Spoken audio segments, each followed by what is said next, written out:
Tout à l'heure, l'ambassadeur du Venezuela a cru bon, ou peut-être il s'est trompé de salle ou d'agenda en faisant allusion au Sahara marocain.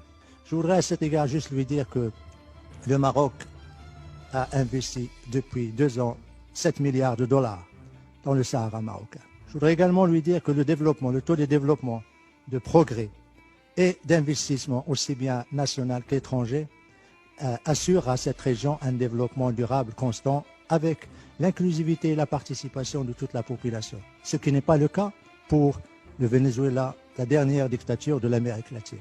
Je voudrais aussi lui dire qu'au moins au Sahara marocain, les hommes et les femmes et les enfants mangent à leur faim.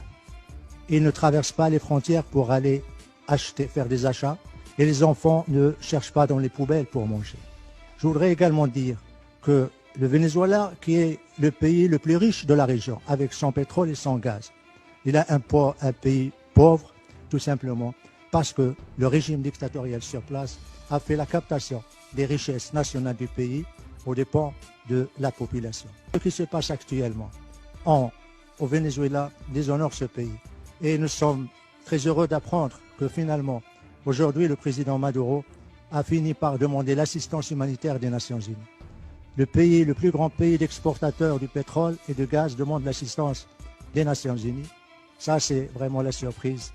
Et surtout, la flagrance d'un régime et surtout d'une diplomatie et d'un ambassadeur qui, au moment où son peuple ne trouve pas de médicaments pour se soigner, ni d'aliments pour se nourrir, ni de lait pour nourrir les bébés, ou également on ferme les écoles pour permettre d'économiser l'électricité, lui, il se permet de se balader dans ses 2 jets privés à travers les États-Unis et à travers les pays des Caraïbes. Nous étions en train de parler de développement et lui, dans sa croisade idéologico-politique, s'attaque une fois de plus au Maroc.